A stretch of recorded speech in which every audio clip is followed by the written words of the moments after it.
Hello, this is Captain Chaudhari.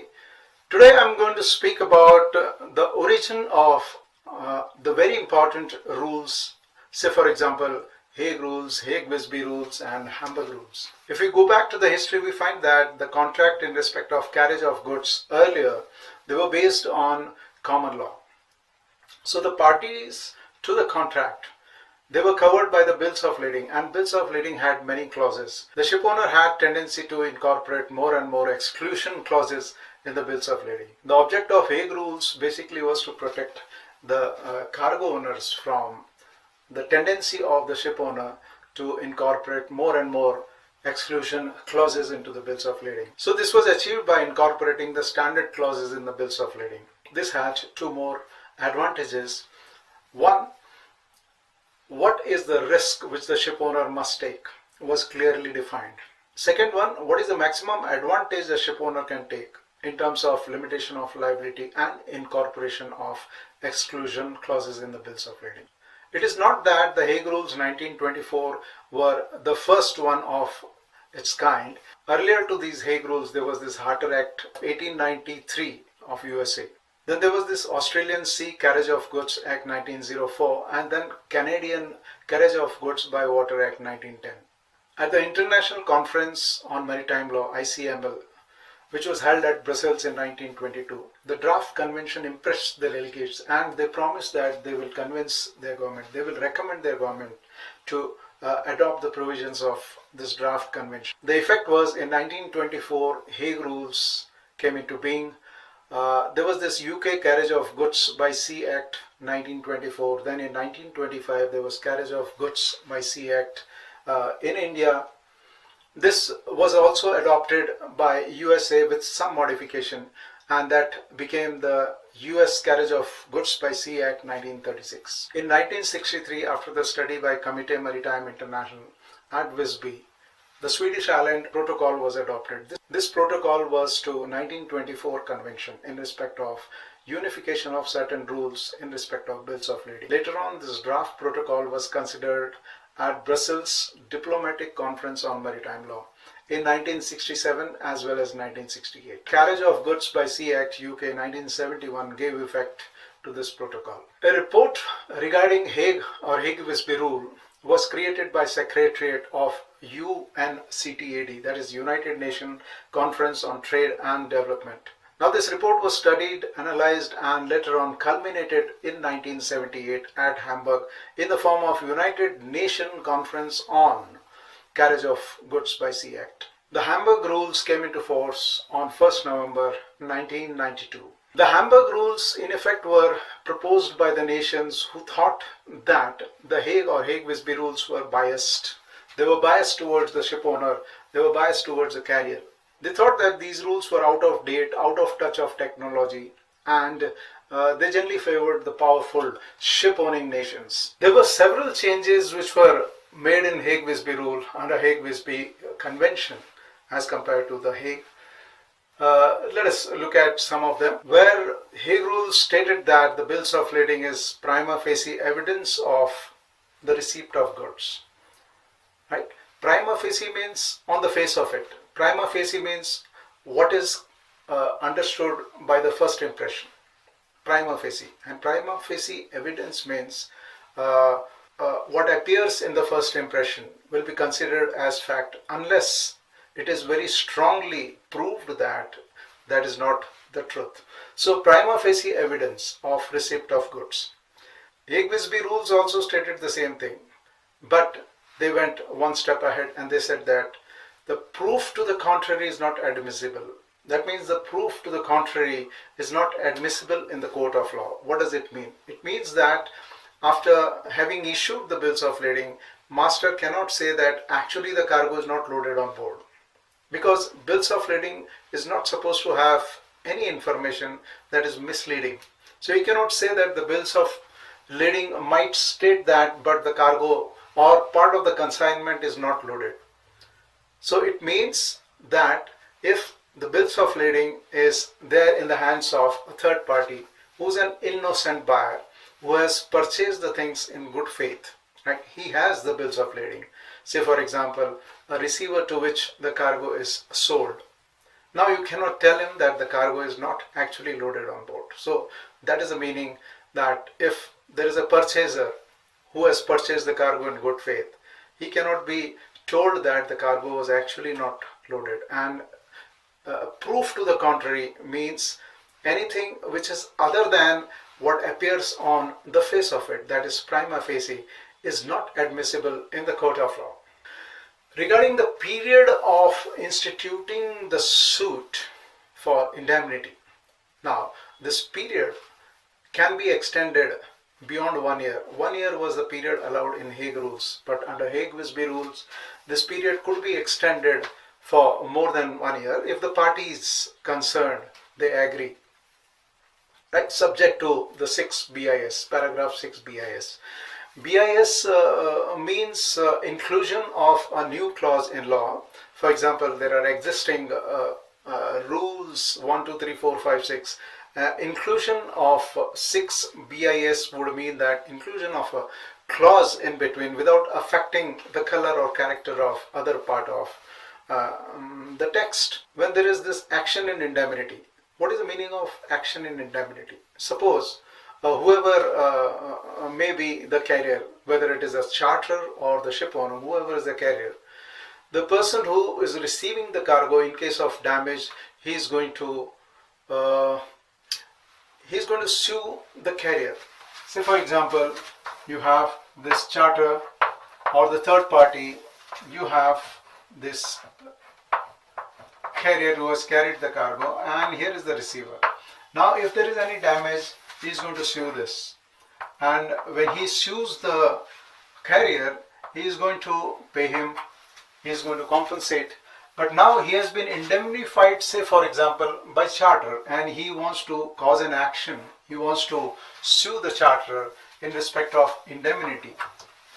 So what 6 BIS says, that this period can be extended provided it is within the ambit of the rules of the court seized of the case.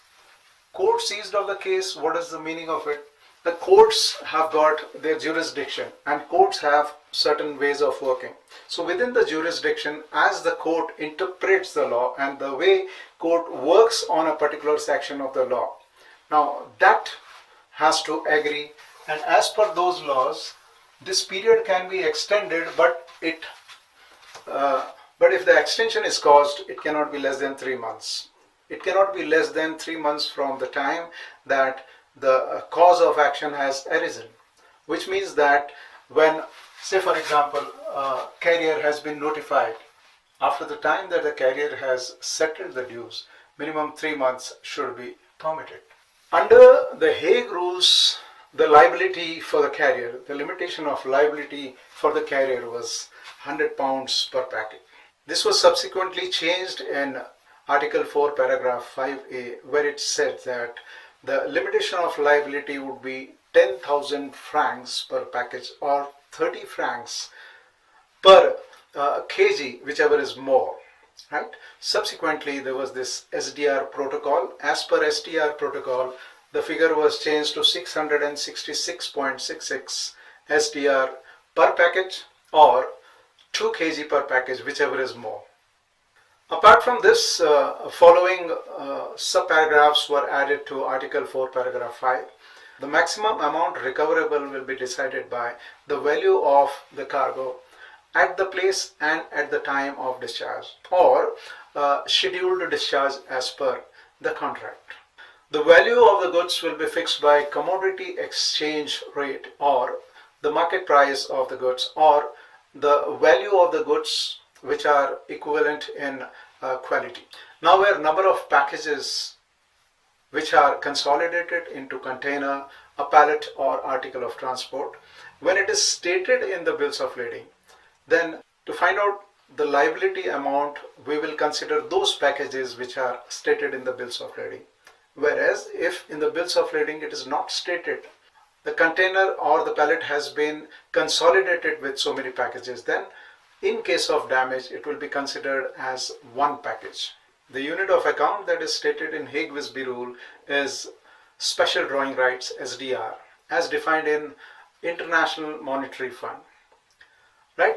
Then this amount of liability is converted into national currency or local currency on the date as is stated by the court seized of the case. Neither the carrier nor the ship is entitled to the limitation of liability. That means he cannot limit his liability. The liability will be unlimited, provided, when can he get advantage and when can he not get that? When will he be deprived of the benefit of limitation of liability? He will not be entitled to the limitation of liability when the damage is caused by act or omission with the intent that the damage will be caused, or recklessly with the knowledge that the damage will probably occur. Recklessly, what is the meaning of recklessly?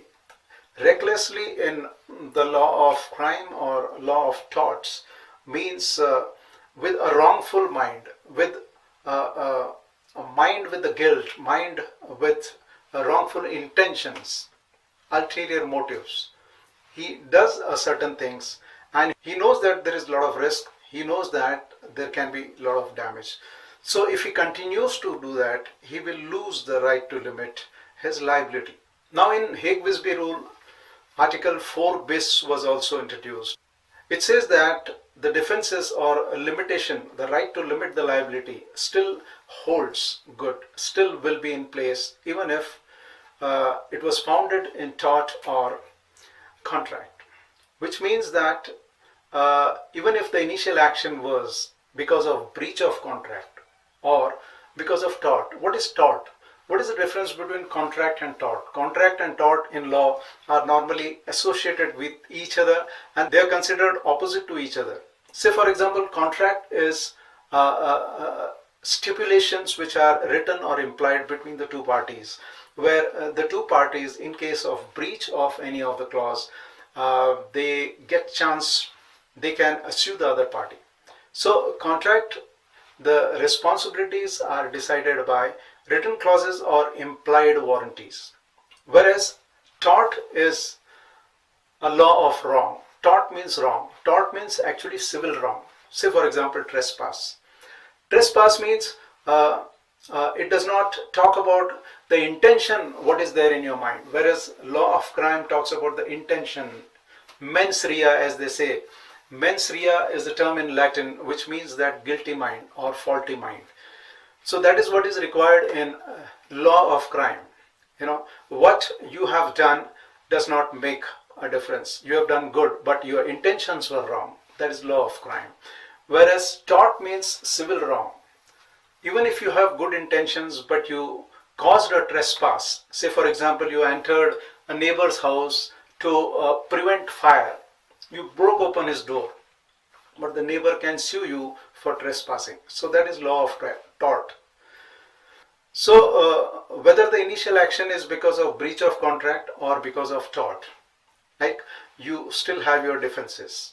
That is 4 bis. 4 bis also goes on to state that if this action is against the servant or agent, not being the independent contractor, they will also be benefited. They also stand to benefit from the limitation of liability.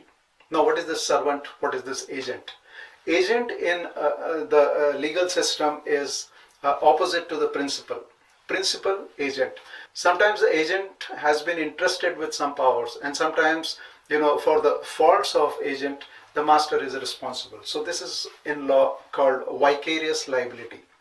Now here it says that the agent or the servant, for their mistakes, in case of the cargo damage, they are able to limit their liability.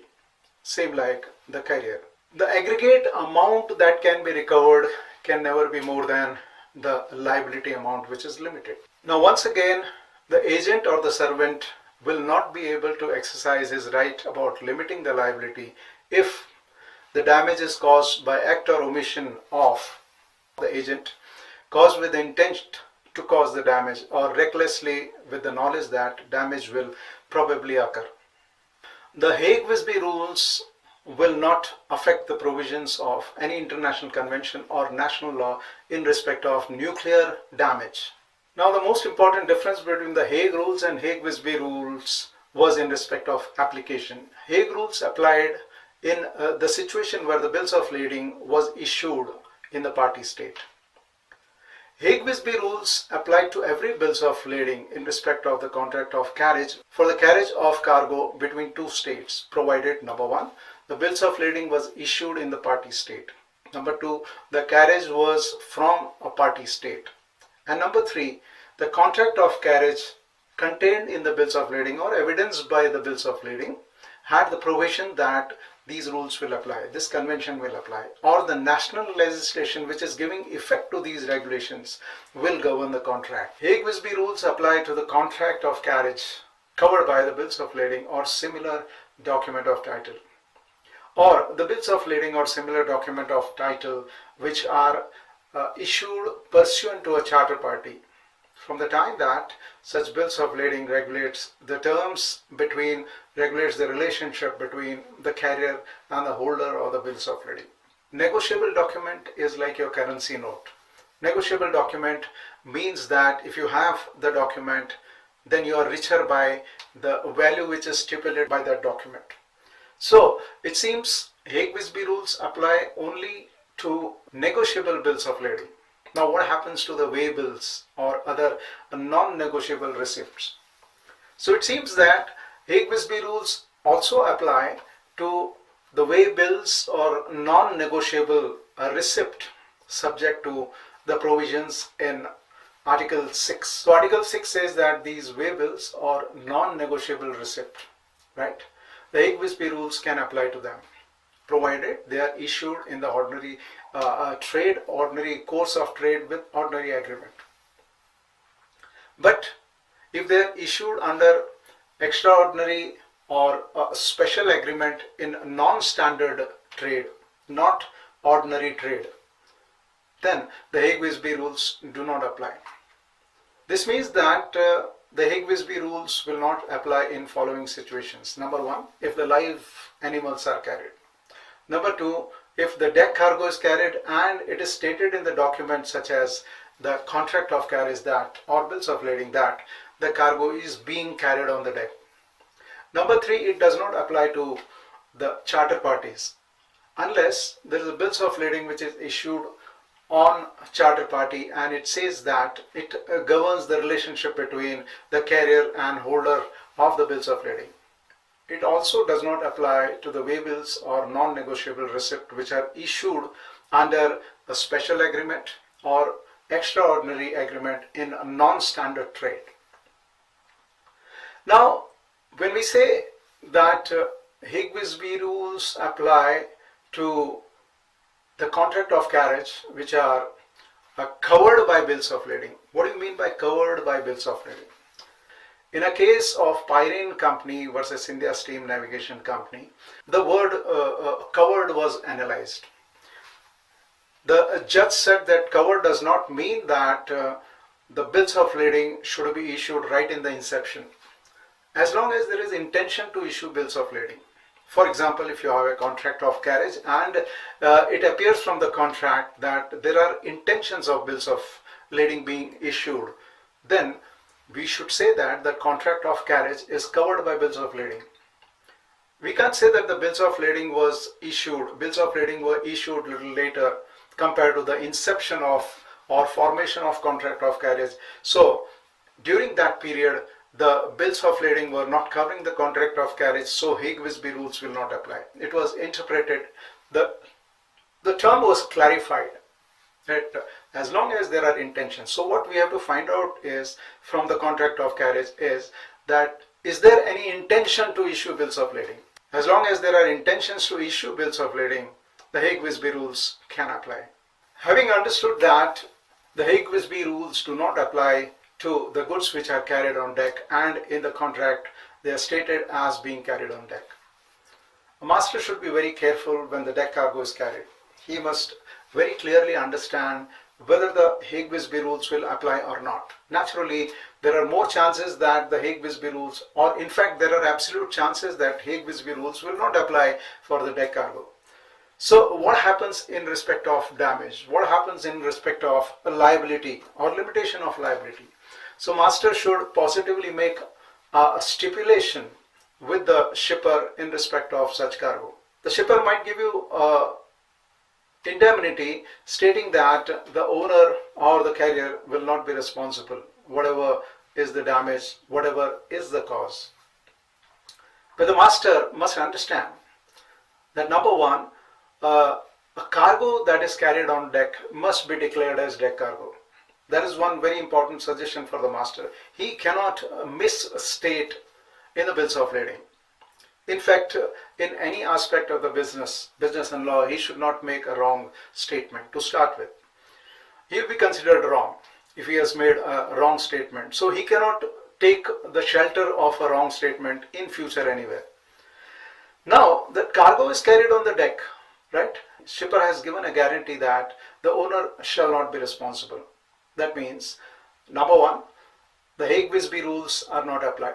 Number two, in case of the damage, the shipper turns around and says that it is the ship owner's responsibility, basic responsibility of taking care, basic responsibility of applying no negligence. That is the basic input from any cargo carriage rules, whether it is Hague Visby rule or it is Hamburg rule. It is the basic responsibility of the carrier to take care of the cargo.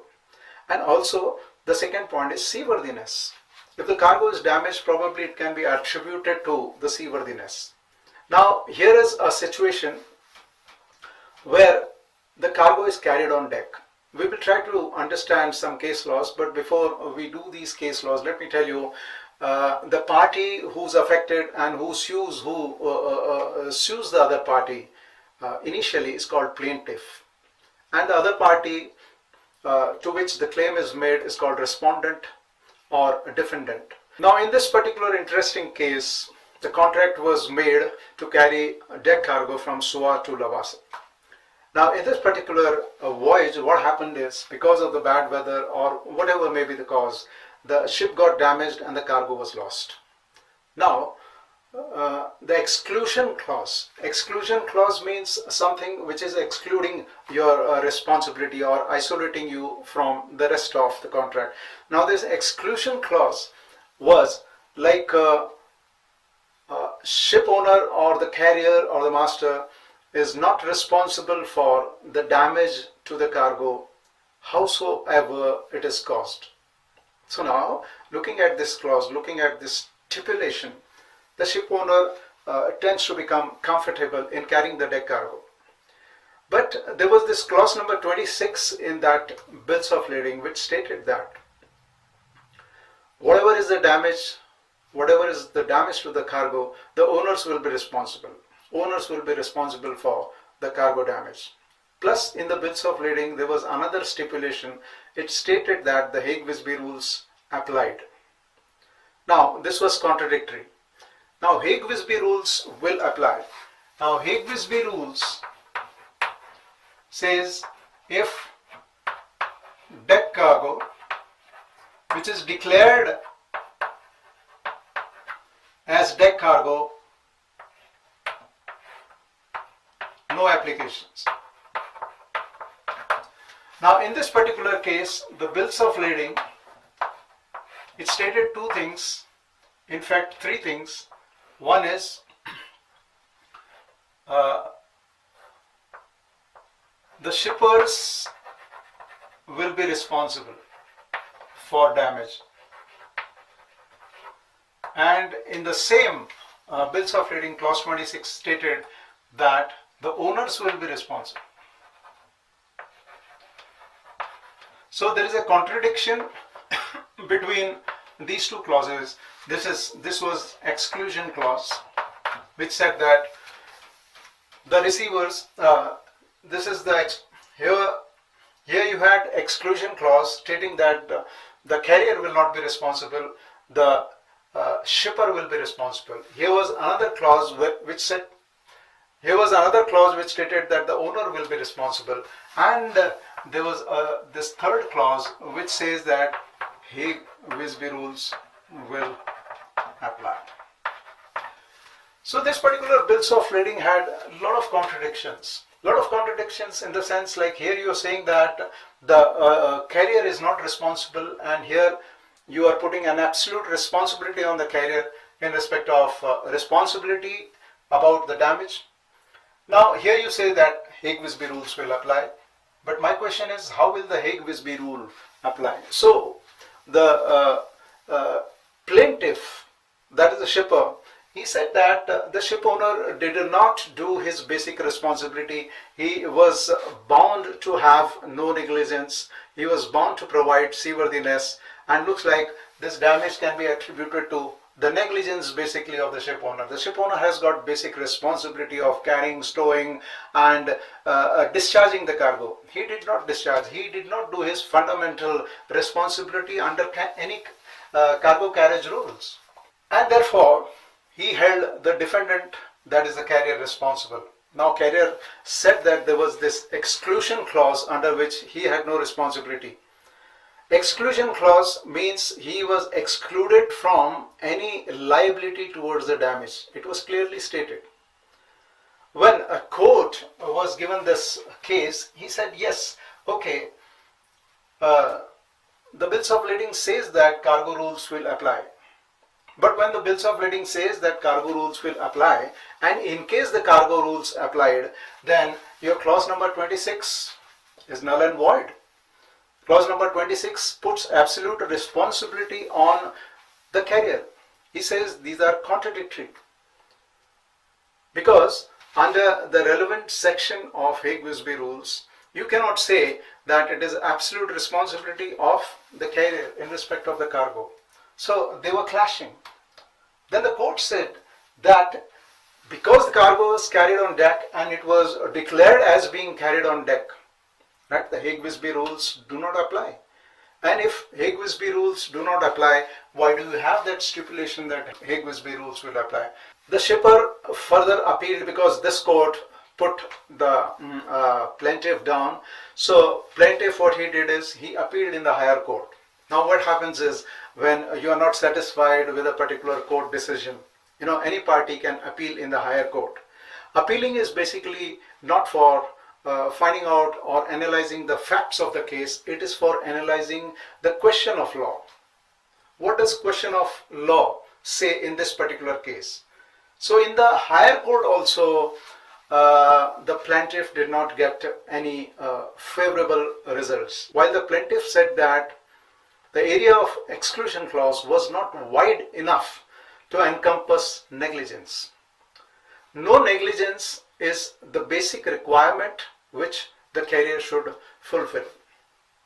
While the court said that if the exclusion clause does not include negligence, then there is no meaning of the exclusion clause. So he said the exclusion clause is wide enough to include the negligence. So he said that in an ordinary course of trade also, a language that is understandable by a layman, it appears that there will be no responsibility, no liability on the ship owner or the carrier, like whatever may be the consequences, whatever may be the cause. So definitely the negligence is covered by the exclusion clause. So the case went in the favor of defendant, and plaintiff had to accept that the liability is on them and not on the defendant. The meaning of the law has to be actually interpreted and understood. Now, as we say in maths, 2 plus 3 is equal to 5, or we say oxygen plus hydrogen becomes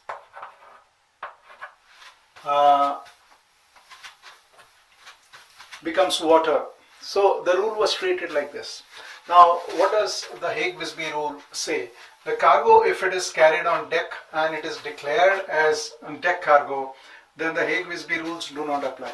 Now, in this particular case where the cargo was carried from Vancouver to Rotterdam, now the plaintiff was the consignee of the cargo, and of course defendant was the carrier. Now this cargo of container was carried on deck, but in declaration it was declared as underdeck cargo.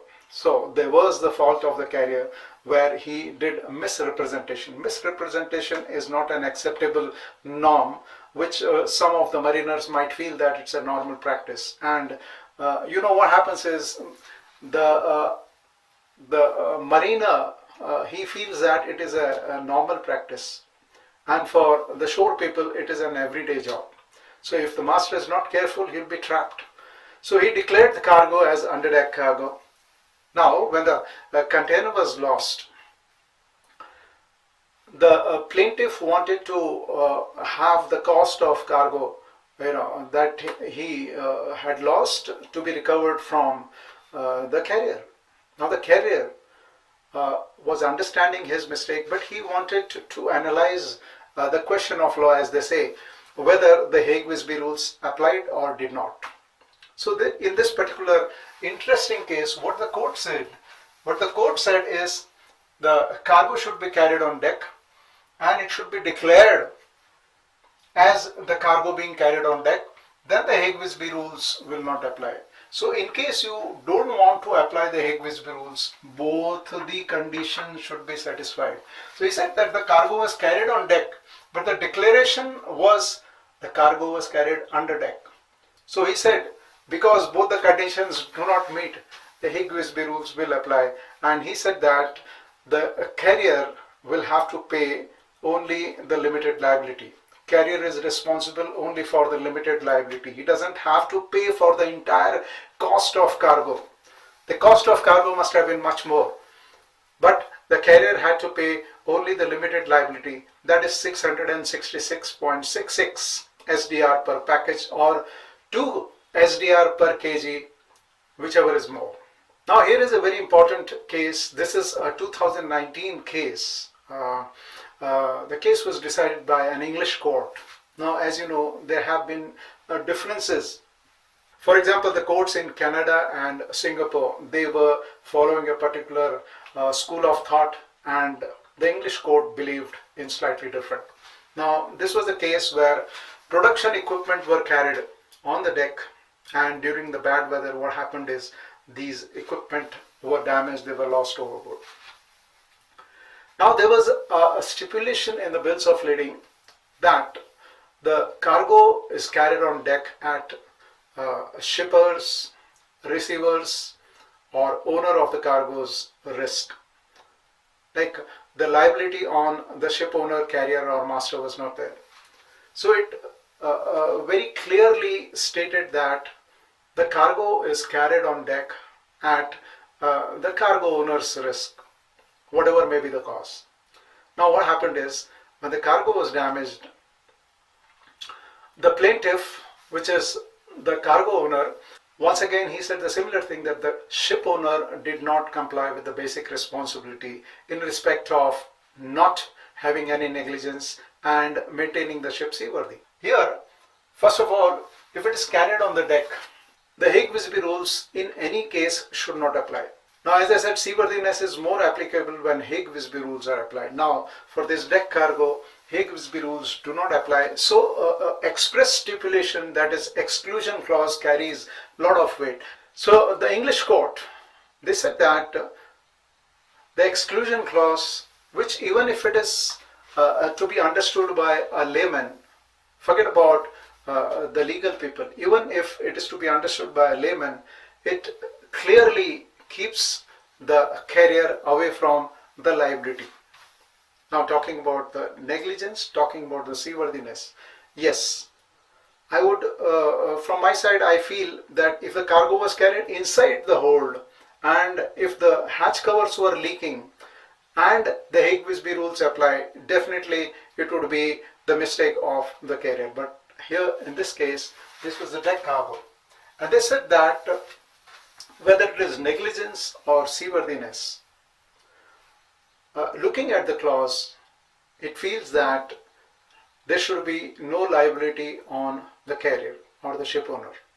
So the case was put in the favor of defendant once again. So it should not be presumed that the carrier does not have any responsibility towards the seaworthiness. Article 3 of Hague-Visby Rule clearly states that the carrier is bound to exercise due diligence at the beginning and before the cargo voyage starts in making the ship seaworthy, properly man, equip and supply the ship, make the holds, refrigerating, cool chambers and all the parts of the ship where the cargo is carried, make them safe and fit for carriage and preservation of the cargo. Subject to the provision of Article 4 of Hague Visby Rule, the carrier shall properly and carefully load, handle, stow, carry, keep and take care of the cargo and discharge the cargo.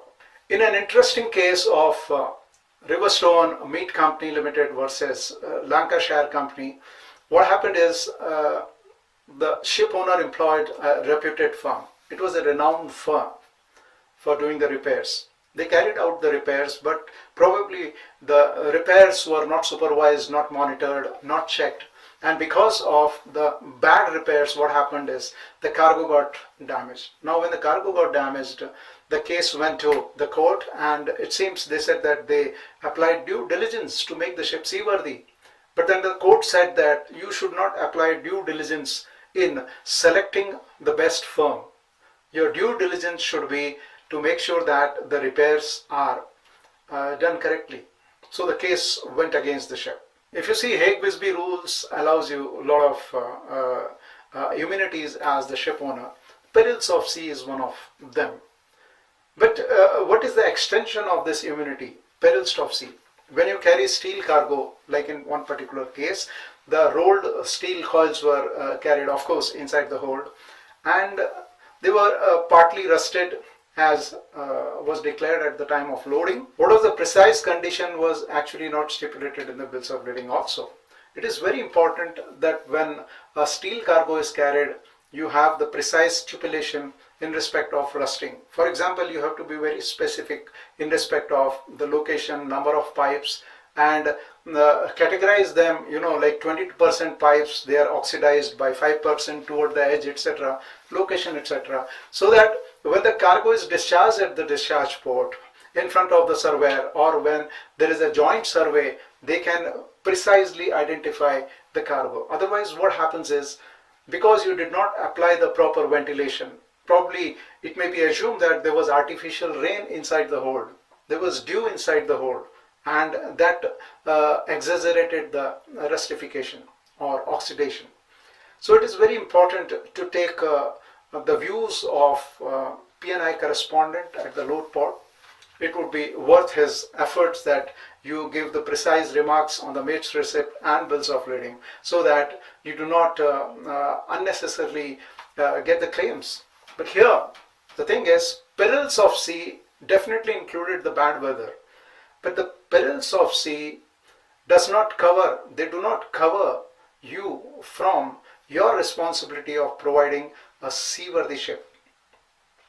So the court said that it is evident in this particular case, looking at the condition of hatch cover, that water entered the hold, and that seawater which entered the hold further caused the damage.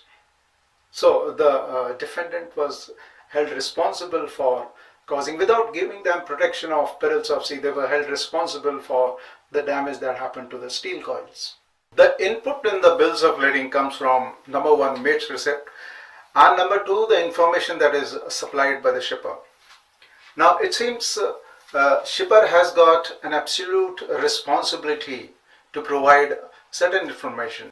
Hague Visby rules say that the carrier, on demand of shipper, shall issue him bills of lading showing A. Lading marks, B. the number of packages, pieces, quantity, weight, or otherwise whatever information that is supplied by the shipper in writing, and C. the apparent order and condition of goods. The information that should be put on the bills of lading, if master knows that any information that is being put on the bills of lading is positively not correct, he should not agree for such information to be signed or put on the bills of lading. Now, a wrong date can create a lot of problem, because the dates have to match with the conditions given in a letter of credit. Sometimes it may create a problem in transfer of funds. Now in this particular case, there was a situation where a freight forwarder was authorized to sign bills of lading on behalf of NVOCC. Now, the thing was, the actual date was not put on the bills of lading, so freight forwarder refused to agree for the date which NVOCC wanted. NVOCC wanted that date be put on the bills of lading, like which would match the date in LC. But freight forwarder said that the date in bills of lading should be the date on which the cargo was loaded. So freight forwarder resisted to it. So NVOCC did not pay him the freight. Now, when the case went to the court said that the freight forwarder was correct in refusing to sign bills of lading when the date on the bills of lading was not correct. Many a times we master mariners out at sea, we are faced with this situation. In some situations, at least in a situation where I loaded a cargo in an isolated jetty that was a dedicated jetty to load a certain cargo. The agent gave me a hint that, the shippers here are very powerful and you better sign clean bills of lading, otherwise there can be dangerous consequences. I mean, you face with the situations like this. And sometimes the shipper, they would provide you the indemnity. Indemnity, I always tell the students that whenever you are offered a letter of indemnity, you should, on the face of it, suspect it, because in clear dealings the letter of indemnity is not issued. Whenever letter of indemnity is issued, that means the things are not so straightforward. So in certain situation you might agree to do a certain thing with the help of with the support of a letter of indemnity, provided your owners have agreed to that and you think that that particular thing is not illegal.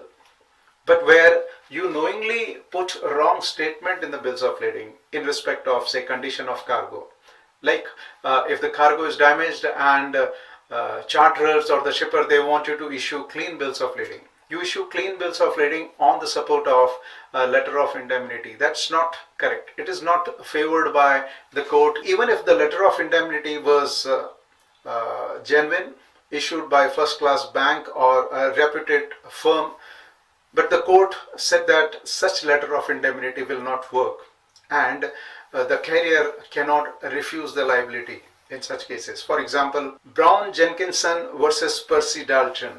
Like this was a case where the orange juice was exported in the cans which were apparently leaky, they didn't look good and they appeared to be, clumsy. The drums were not so impressive, good looking. And the shippers, they thought that if the appropriate remarks are written in respect of condition of cargo, they won't be able to sell the orange juice. So they requested that a letter of indemnity will be given to the carrier and a clean bills of lading be issued. But by issuing the clean bills of lading, you are actually misleading somebody. Court said that you might be amounting to a party in the fraud. Like you are trying to mislead a receiver, innocent receiver who has paid the money. You are also misleading or deceiving the creditors who are relying on or banking on the information about the quality and quantity which is stated in the bills of lading. And probably the P&I clubs who are dealing with these parties will also not like this particular action of the master. So issuing a clean bills of lading, this particular ship or the carrier or the master thought that this is the normal practice, this is accepted practice in exporting such goods. So naturally the court did not agree and the ship or the carrier had to pay the claims which were raised by the receivers. Bills of lading is a prima facie evidence of the cargo being loaded on the ship, right? In the condition as described in Article 3, paragraph ABC. Now, anything adverse to this or anything contrary to this is not admissible in the court of law. Like for example, a master cannot refuse that, yes, I have issued the bills of lading, but actually the cargo was not loaded. No, he is not allowed to do that. court will not accept it. Or a master cannot say that, yes, I have issued the bills of lading, but part of this consignment was never loaded on the ship. This will not be acceptable. So master has to be very careful, because it's a prima facie evidence of loading of the cargo on board or receipt of the cargo by the carrier. Shipped bills of lading has to be given to the shipper once the cargo is actually loaded on board, provided that if the shipper had taken any document of title in respect of that cargo, that document of title has to be surrendered. The liability of the carrier in respect of the cargo cannot be diminished by any agreement, covenant, or the clause. You cannot diminish the liability of the carrier. You cannot reduce his responsibilities. Like when the cargo is carried under Hague Visby Rules, whatever are the responsibilities and liabilities, you cannot reduce them. For example, you cannot say that the ship for this particular voyage need not be, say, seaworthy. No, you cannot say that, because it would be against the Hague Visby Rule.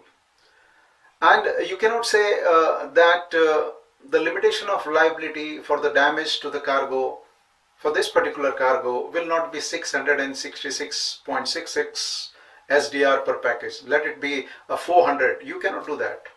So whatever limitation of liability, whatever reduction of responsibility, if at all are possible, should be only as per Hague Visby Rules. Otherwise they will be considered null and void. Any insurance done in the favor of the ship owner, or any agreement, any similar agreement in respect of reducing the responsibility or giving him some incentive in lieu of something, would be considered as an agreement in favor of the carrier in reducing his responsibilities and liabilities. So it will not be accepted. The shipper and the carrier may agree to some other maximum in respect of a certain cargo, provided the value and the quality, etc. of the cargo is declared in the bills of lading. The liability amount may be different than what is prescribed in paragraph 5a, provided the nature and value is declared by the shipper and inserted in the bills of lading. Now, what happens if you want to fix up some other limitation of liability? We know that the limitation of liability amount is 666.66. If you want to fix up some other maximum in respect of a particular cargo, you can do that. But it cannot be less than 666.66 SDR per package. The carrier and the ship, however, are not entitled to use this limitation of liability. They may not be entitled to limit their liability if they have knowingly caused some damage, or recklessly with the knowledge that the damage probably would occur. So if they have privity in respect of some damage and they continued that, they did not act upon it, they did not take a good care of the cargo, then they cannot limit the liability, because they have knowingly caused the damage and they knew that if they don't act, the damage will probably occur, but still they did not make any attempt to prevent the damage. And please remember, whenever you want to avail any benefit, you will have to prove that you deserve that benefit. As provided in paragraph 5, the carrier can surrender some of his immunities and rights which are available under the rules, or he might increase his responsibilities or liabilities. He can do that by making an express agreement with the shipper, right? And this particular agreement or declaration has to be embodied in the bills of lading. Also, as provided in Article 8 of Hague Visby Rules. Now, these rules will not affect any right that is available to the master or the carrier under any legislation for the timing in force. Right? Say, for example, right about limitation of liability for maritime claims. It will not be affected by Hague Visby Rules. Under Hague Visby Rules, several immunities are provided to the carrier or the ship. But out of these 17 immunities or exceptions, the most talked about or argued about or controversial immunity is in respect of mistake in navigation and management of the ship. So it seems that the ship or the carrier shall not be responsible for the mistake in navigation or management of the ship that is done by the master, mariner, pilot, or the servant.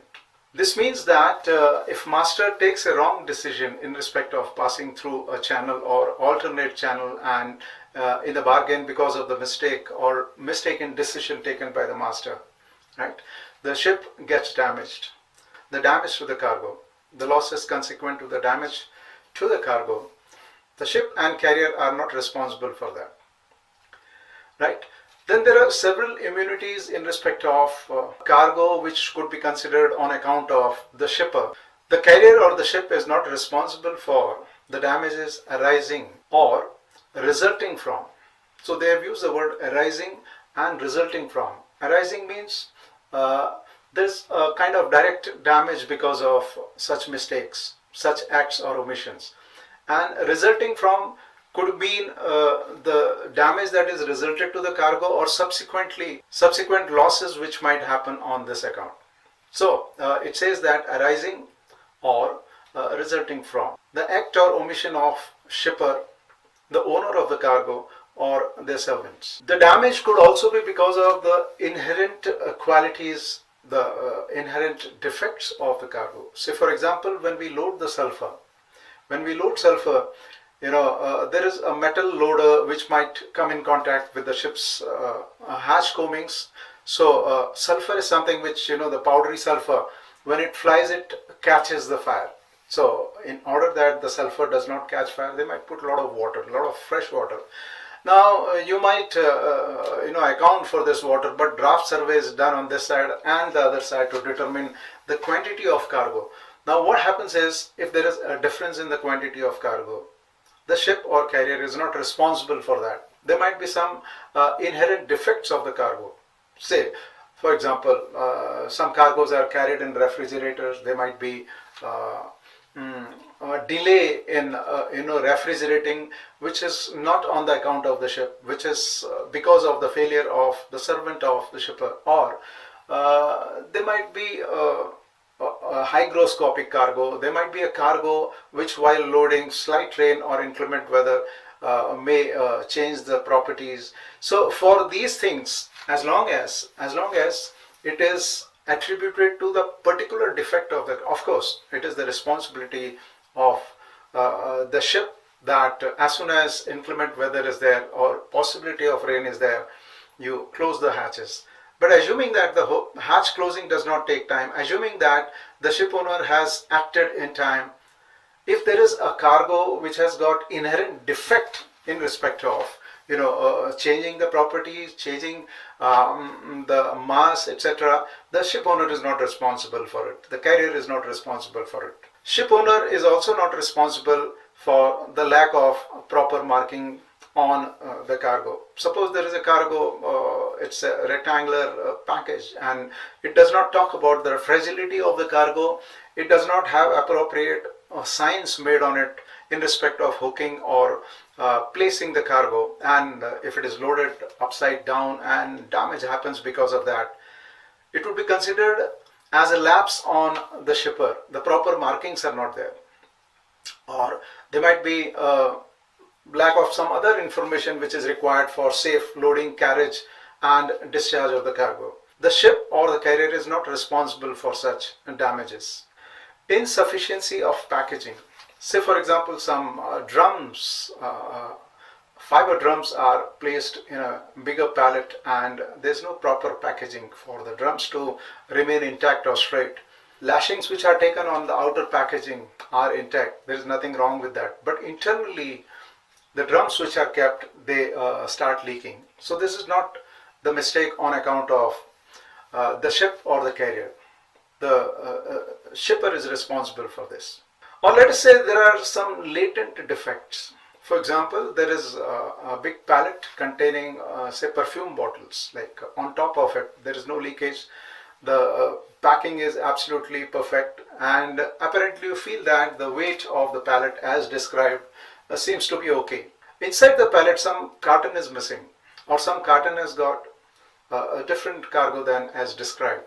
Master is not responsible for this, because this is a latent damage or a damage not visible even if the master is applying due diligence. Then there are these immunities which are similar to Hamburg rules, like the ship or the carrier is not responsible for the damage arising or resulting from fire that is caused which is without the actual fault or privity of the owner. Privity means knowledge. Privity actually is the term from common law, but here let us understand the meaning of privity being the ship owner having the knowledge. So without the actual fault or privity of owner, if the fire is caused, then ship or the carrier is not responsible for such damage. Then other thing which is similar to Hamburg rule is in case you need to go to save life or property out at sea, then the damage or consequent losses which arise on account of it or result from such an activity, the ship or carrier is not responsible. Then there are certain other areas, say for example, peril of sea. The peril of sea means if there are known perils like storm or some situation which can happen only out at sea, giving rise to the danger, the ship is not responsible for such damages. And this is extended to the navigable waters also. Any navigable water. That means it might be inland water, somewhere a canal which is inland and not in open sea. If there are inherent perils of such navigable waters, then the ship or the carrier is not responsible. Then there is one exception that's called act of God. That means the ship or carrier is not responsible for any damage that arises on account of act of God. For example, suppose there was this underwater explosion in Pacific, and because of that a particular tank is damaged and some cargo is lost. So this would be considered as act of God. I mean, after taking all the precautions in respect of a safe carriage of the cargo gets damaged or there is a loss, then the ship or the carrier is not responsible for such losses. Other exceptions are in respect of disturbances such as act of war. If there is war in a certain area, because of war there are delays, there are damages, then ship or the carrier is not responsible for such damages. Lockouts, strikes or lockouts, or there is restraint of labors to come on board, partial or full. If any delay or damage happens because of that, once again the ship and carrier not responsible for this. There might be riots or civil commotion because of the cargo could not be transported or the gangs operating the cargo could not board the ship. Ship and carrier is not responsible. Then there might be things happening because of antisocial elements acting and say for example act of public enemies. This is the exception that is provided. Arrest or restraint of princes or rulers or people, or if there is seizure under the legal process. Say for example it is stated that the road vehicles cannot run, or it is declared that this part of the port will not work. There is a seizure of work and it is legally or officially implemented. Once again the ship or carrier is not responsible for it. The other immunities which are available are in respect of quarantine. There might be a delay because of quarantine. Like ship has taken all precautions, ship has got all medical facilities, certificates, etc., everything in order, but because of some incident on the ship goes into quarantine and then there is delay. It should not be considered as the fault on ship or carrier. Then any other cause arising out of actual fault or privity of carrier.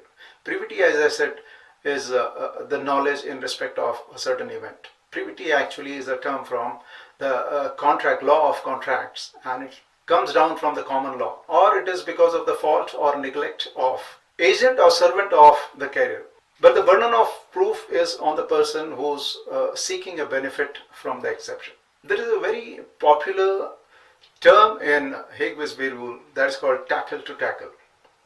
Now, the responsibility of the carrier is from tackle to tackle. That means the moment the cargo is slinged on to the ship's tackle and in the discharge port when the cargo is discharged from the ship's tackle. But sometimes it is called railing to railing also. That means when the cargo is loaded from the shore crane, it would be the responsibility of the carrier when the cargo crosses the railing inwards, and at the discharge port, when the cargo is loaded onto the jetty, the moment it crosses the ship's railing. Right? So this is what is the responsibility of the carrier. But it is said that if they have mutual agreement, this responsibility can be extended. Sometimes, to have the responsibility before the cargo is tackled, provided there is a stipulation to this effect. And even when the cargo is loaded at the discharge port, after discharging the cargo for a certain extra time, the responsibility can be taken by the carrier. Now, what is the most important thing is there has to be stipulation in respect of the responsibility of carrier if you want to extend it. Now, this responsibility comes from two reasons. Number one, the Hague Visby Rules apply, and number two, Hague Visby Rules applying to the sea carriage. So there was a very famous case where frozen chicken was to be taken from one of the UK ports, and it was scheduled for Saudi Arabia. So what happens is, after loading the cargo, then nearly for 1 week the cargo was at Le Havre before the cargo was loaded on to the other ship for Saudi Arabia. Now, it was argued that by one of the parties, it was argued that the Hague Visby rules applied only for the sea carriage and it was not for the land. But then court said that the contract applies to the sea carriage. Hague Visby rules applied to the contract, and it seems if there is agreement between the two parties, the ship will have responsibility for the entire carriage, including the transshipment, including the holding of the cargo onto the jetty. So it was said that the Hague Visby rules applied, and it was the responsibility of the carrier even during the transshipment, even while the cargo was landed at Le Havre. Regarding tackle to tackle, there is a very famous case, again associated with India Steam Navigation Company Limited. Now what happened is, in one of the Indian ports, when a consignment was being loaded on the ship, and what happens is the consignment, the cargo falls on the jetty. There was loss of this cargo. Of course, Hague Visby rules applied when it was tackled. But the thing is, whether for the liability the ship owner was responsible for the cost of the cargo or pay only the limited liability, that is 666.66 STR, etc. But if it was decided that the Hague Visby rules did not apply because the cargo did not cross the railing, then the total liability of the cargo, total cost of the cargo would have to be paid by the ship or the carrier. Court decided that the Hague Visby rules did apply in this case, and therefore the ship owner was liable only for the limited liability. Shipper has absolute responsibility in respect of providing details of the cargo that is being loaded. In fact, he has to give advanced written information. As provided in Article 4, paragraph 5H, the shipper needs to give the complete details of the cargo. If anything is knowingly misstated and the damage is caused because of that, owing to that, then the ship or the carrier is not responsible for such damage. Thus, the nature and value of the cargo is knowingly misstated in the bills of lading, then the ship or the carrier is not responsible. This becomes even more important by paragraph 6 of Article 4, whereby the cargo that is being loaded is dangerous goods. If because of its explosive or the dangerous nature, the cargo is loaded on the ship and the information in respect of the loading is not conveyed to the ship or the carrier, carrier can offload the cargo, destroy the cargo, land the cargo before the discharge port, or make it innocuous, render it innocuous. So that is the liberty given to the ship or the carrier, because the cargo that was loaded on the ship was loaded on the sly. The ship was not informed about the dangerous nature. So even if there is no imminent danger caused, even if the cargo is not on fire, even if there is no problem for the timing, the responsibility or the liability will be on the shipper. Let's take another case where there is a consent of the ship or the carrier in respect of loading such cargo, which are explosive, inflammable, etc. And it means the ship or the carrier is aware about the dangerous nature of the cargo. Such cargo, if you cannot simply discharge the cargo before the discharge port. Such cargo, if it causes the danger, it is in the danger of getting a fire or explode, or it is going to cause danger to the other cargo of the ship, then such cargo, once again in a similar manner, can be offloaded, can be rendered innocuous, or discharged at some other port, or even if the situation demands, thrown overboard. Now what happens is, there is a slight difference here. The danger should evolve so that the ship or the carrier can take such action. Now once again, for the cost, etc., whatever are expenses, there is no liability on account of carrier except for general average. This means if the general average is called, this means for the safety of navigation, etc. If this cargo is sacrificed, then it will fall under general average. As we know that the provisions of these rules do not apply to charter parties except when the bills of lading are issued under the charter party, the provisions of these rules shall apply, provided there is an express stipulation in the bills of lading in respect of these rules to apply. Now there was this case of the cargo was to be transported via the barges in a set of voyages, say for example about 8 voyages. Now nothing happened in the first 2 voyages. The problem happened in the 3rd voyage, where the barge foundered along with the cargo, everything went down. Now what was the agreement? The agreement was not in respect of carriage of goods. Agreement was in respect of hire, and the agreement's name was time charter party. Now in this hire agreement, it was stated that for the cargo insurance, the charters will be responsible, and for hull and machinery and P&I, it will be the ship owner who is responsible, or the carrier who would be responsible.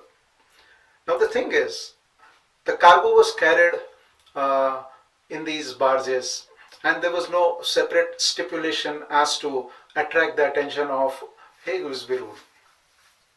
There was this clause which is knock for knock. Knock for knock means whoever caused the damage would be responsible for the damage. And then there was another clause in respect of insurance, as I told you. Now after the damage, the plaintiff, that is the cargo owner, they sued the defendant, and defendant included the barge and tug owner, also the surveyor who surveyed the vessel to witness that the cargo was loaded properly, etc. Now that means there were this set of people who were defendants in this case.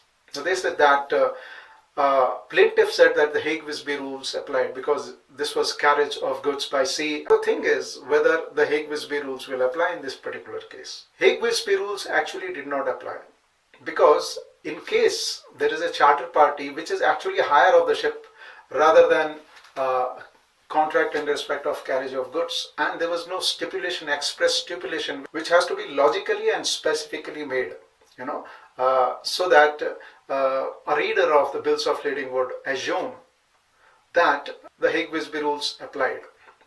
Now what the plaintiff said, that the Hague Visby rules applied, and therefore any liberties, any reduction of the liabilities, any reduction of responsibilities, whatever is made in the contract would be null and void by the virtue of Article 3 of Hague Visby Rule. But the thing is, the question of law was whether the Hague Visby rules actually applied. So court said that in this particular case, this was a charter party, that was the terms between the shipper and the carrier, and it does not appear that the Hague Visby rules should apply. So there is no question of not limiting the liabilities or not changing the responsibilities of the ship owner. So any exclusion clause, if at all is there, should apply.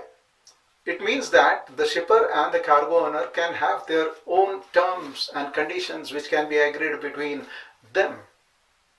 So it would be wrong to say that the exclusion or the change of liability of the ship owner will not hold good.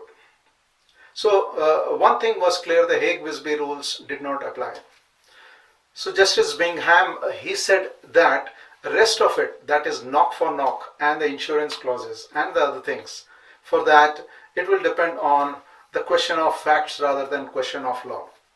Question of law is only this much, that the Hague-Visby rules did not apply.